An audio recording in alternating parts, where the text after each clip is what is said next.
Halo semuanya, berjumpa kembali dengan saya Pak Yosep. Hari ini kita akan belajar bersama-sama tentang hak asasi manusia dan hak asasi manusia dalam terang kitab suci dan ajaran gereja. Tujuan pembelajaran kita pada hari ini adalah agar kita mampu memahami HAM dalam terang kitab suci dan ajaran gereja, dan dapat mewujudkannya dalam hidup sehari-hari di tengah masyarakat. Pertama, kita harus mengerti dulu tentang pengertian dari hak asasi manusia. Hak asasi manusia adalah hak yang melekat pada diri manusia berdasar pada martabat manusia sejak dalam rahim ibu. Dan HAM itu tidak dapat dihilangkan karena manusia tidak menerima hak itu dari negara. HAM merupakan hak universal atau umum karena menyangkut semua orang, berlaku dan harus diberlakukan di mana-mana.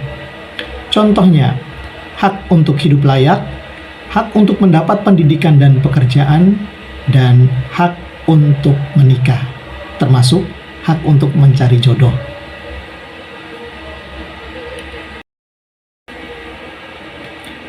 Rumusan HAM sesuai dengan konteks kebudayaan, sesuai dengan konteks kultural atau budaya tertentu. Maka, pengertian hak asasi ditentukan oleh lingkup kebudayaan dan juga unsur manusiawi yang terdapat dalam setiap kebudayaan. Pada tanggal 10 Desember 1948, PBB, Perserikatan Bangsa-Bangsa, mendeklarasikan piagam hak asasi manusia di Paris. Dan isi piagam itu yakni, yang pertama, hak-hak sipil dan politik, dua, hak-hak ekonomi, sosial, dan budaya.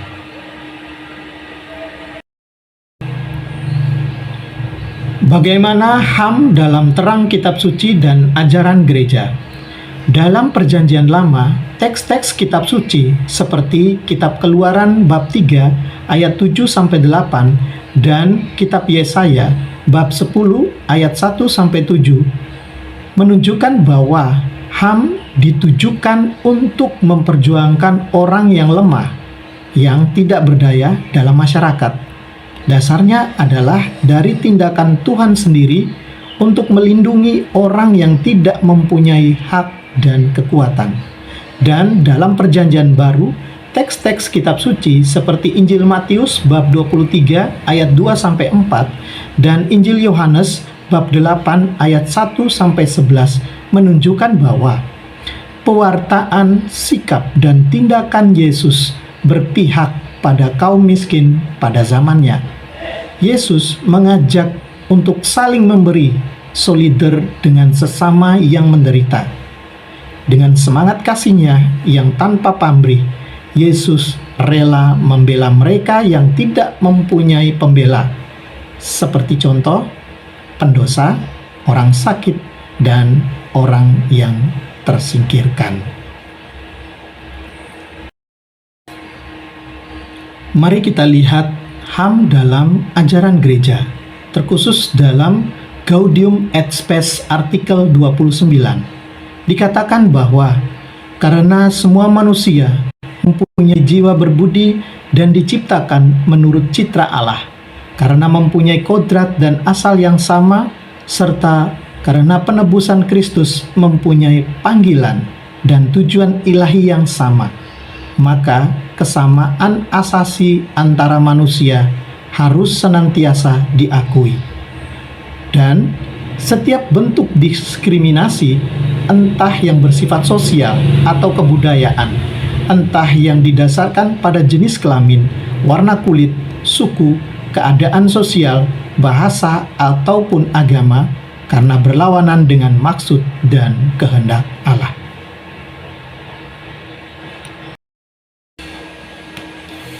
Mari kita melihat dua tokoh pejuang HAM Katolik.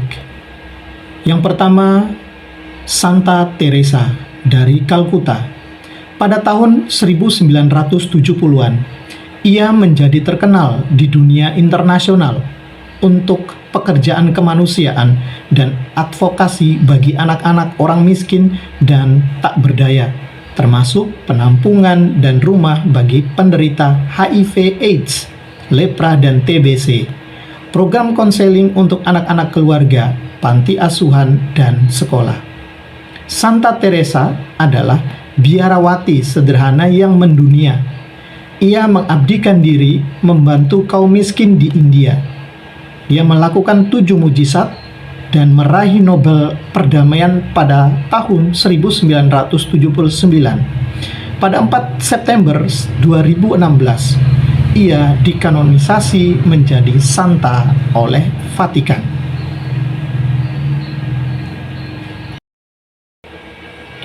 Yang kedua, Romo Mangun. Romo Mangun membangun gagasan SD yang eksploratif pada penduduk korban proyek pembangunan Wadung Keduk Ombo, Jawa Tengah, serta penduduk miskin di pinggiran Kali Code, Yogyakarta. Perjuangannya dalam membela kaum miskin, tertindas dan terpinggirkan oleh politik dan kepentingan para pejabat dengan jeritan hati nurani menjadikan dirinya beroposisi selama masa pemerintahan Presiden Soeharto.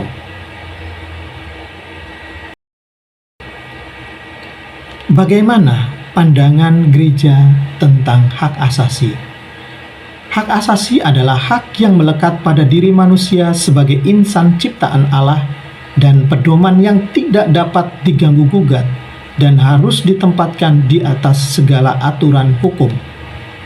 Gereja mendesak diatasinya dan dihapuskannya setiap bentuk diskriminasi, entah yang bersifat sosial atau kebudayaan, entah yang didasarkan pada jenis kelamin, warna kulit, suku, keadaan sosial, bahasa, ataupun agama, karena berlawanan dengan maksud dan kehendak Allah.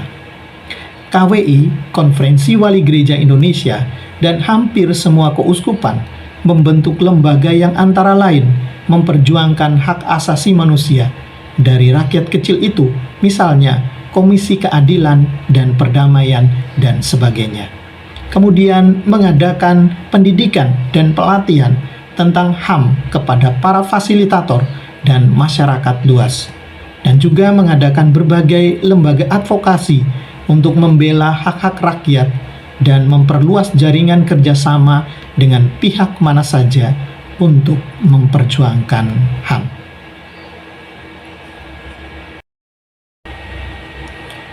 Bagaimana kita menghayati HAM sesuai ajaran Yesus? Yang pertama, kita diajak untuk berjuang bersama warga dalam bentuk konkret menjadi tanda dan pelindung martabat luhur pribadi manusia. Kita berusaha membangun keterpaduan antara warga masyarakat dalam semangat cinta kasih dan perdamaian, dan juga bersama-sama dengan orang beragama lain dan orang-orang yang berkehendak baik. Umat Kristen harus memperjuangkan keadilan dalam persaudaraan dengan semua orang.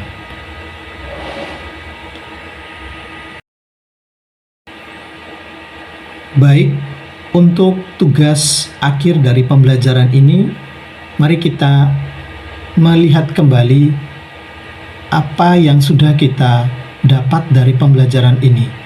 Maka teman-teman bisa menjawab 4 pertanyaan ini. Yang pertama, apa yang Anda ketahui tentang HAM? Yang kedua, mengapa HAM menjadi penting dalam mengatur kehidupan warga negara? Yang ketiga, bagaimana pandangan gereja tentang HAM? Dan yang keempat, apa kesimpulan dari pembelajaran hari ini? Sekian pembelajaran kita pada hari ini. Semoga kita bersama-sama bertumbuh dalam iman akan gereja yang satu, kudus, katolik, dan apostolik. Terima kasih, shalom, dan Tuhan memberkati.